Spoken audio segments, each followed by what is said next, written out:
नमस्कार, news for nation देख रहे हो, मैं आपके साथ रंजन सिंह। आपको बता दें, उपेंद्र कुशवाहा लगातार दौरे पर हैं और उनका ये अंतिम चरण का पहले वाला दौरा है और उसके बाद जो है पटना के और मुंगेर में इसका समापन होने वाला है। लेकिन सबसे बड़ी बात यह है कि जिस तरीके से जातीय जनगणना को लेकर लगातार अब सवाल खड़े हो गए हैं कि जातीय जनगणना नहीं होगी, जिस तरीके से सुप्रीम कोर्ट में जो है वो अर्जी दायर किया गया, उस जिसके बाद से अब कहीं ना कहीं सवाल खड़े होने लगे हैं।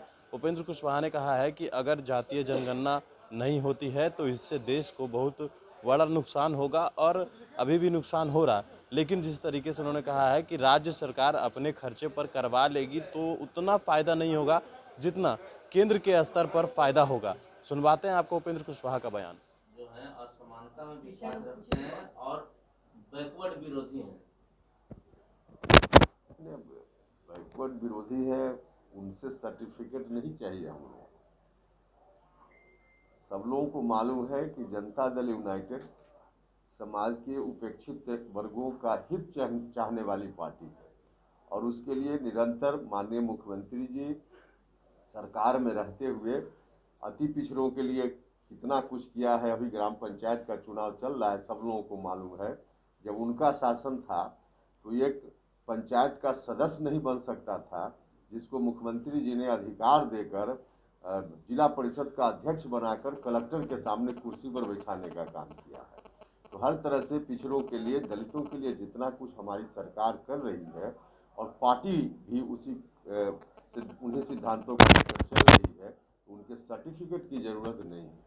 सर, जातीय जनगणना को लेकर आप लोगों ने आंदोलन चलाया था, बड़ा कैंपेन चलाया था, लेकिन कल जिस तरह से बीजेपी के प्रदेश अध्यक्ष ने साफ तौर से मना कर दिया कि नहीं, जातीय जनगणना नहीं हो सकती है, जातियों की संख्या काफी ज्यादा हो गई। महाराष्ट्र वाले मामले में सुप्रीम कोर्ट में जवाब आया। महाराष्ट्र वाले मामले में जो हाँ, निश्चित रूप से महाराष्ट्र वाले मामले में जो सुप्रीम कोर्ट में जवाब है, चिंता का विषय है। लेकिन देश भर में जनरल सेंसस के साथ जात की गिनती कराने का जो डिमांड है, हमारे मुख्यमंत्री जी ने सर्वदलीय प्रतिनिधि मंडल के साथ जाकर दिया है प्रधानमंत्री जी को, उस पर अभी अंतिम निर्णय नहीं हुआ है। निश्चित रूप से हम मानते हैं कि जो भी महाराष्ट्र के संदर्भ में केंद्र सरकार ने कहा है वह चिंता का विषय जरूर है, लेकिन हम अभी भी उम्मीद है हमारी कि पॉजिटिव डिसीजन होगा, क्योंकि अगर पॉजिटिव डिसीजन इस मामला में नहीं होता है तो दुर्भाग्यपूर्ण होगा। लगातार कांग्रेस भी कह रही है कि अगर केंद्र की सरकार नहीं कराती है तो बिहार की सरकार अपने तरफ से करावे। देखिए, हमने बार बार कहा है, चाहे बिहार की सरकार हो या देश में किसी और राज्य की सरकार, राज्य की सरकार अगर खुद से कराती है इस काम को तो उतना लाभ नहीं हो पाएगा जितना लाभ देश के स्तर पे जात की गणना से होगा। तो राज्य की सरकार अगर कराएगी भी तो उसका बहुत अर्थ नहीं हो। जनरल सेंसस के साथ देश भर में जात की गिनती हो। अब भारत सरकार भी ओबीसी के लिए, सोसाइटी के दूसरे सेक्टर के लिए जो उपेक्षित वर्ग के लोग हैं, योजना बनाती है। भारत सरकार भी रिजर्वेशन देती है। अब कोई स्टेट गवर्नमेंट गिनती करा भी ले तो भारत सरकार में शेयर कैसे मिल पाएगा, वहाँ इन आंकड़ों का क्या लाभ हो पाएगा। तो मुकम्मल तौर पे जब तक देश के स्तर पर जात की गिनती नहीं होगी तब तक लाभ जितना मिलना चाहिए नहीं मिलेगा, और नुकसान तो रोज हो रहा है।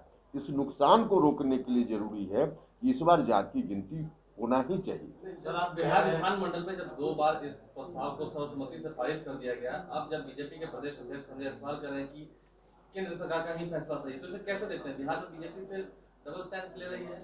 देखिए, अभी हम उतनी दूरी तक नहीं सोच रहे हैं। अभी तो हम पॉजिटिव हैं और हम उम्मीद करते हैं कि केंद्र की सरकार पॉजिटिव रिस्पांस करेगी, और कहीं अगर कोई गलतफहमी है तो उस गलतफहमी को दूर कर लेना चाहिए जो लोग भी हैं उनको, और डिसीजन देश के स्तर पर लेना चाहिए। देखो, लगता है कि मिलकर बैठकर बात होना चाहिए सभी को। नहीं, अगर जरूरत है समझे केंद्र की सरकार या भारतीय जनता पार्टी अलग से, तो निश्चित रूप से बैठकर अगर बात करना चाहे तो बात पार्टी भी कर सकती है, सरकार भी कर सकती है, लेकिन इस पर डिसीजन तो पॉजिटिव होना ही चाहिए। नहीं होगा तो इसका नुकसान देश को हो रहा है और आगे भी होगा।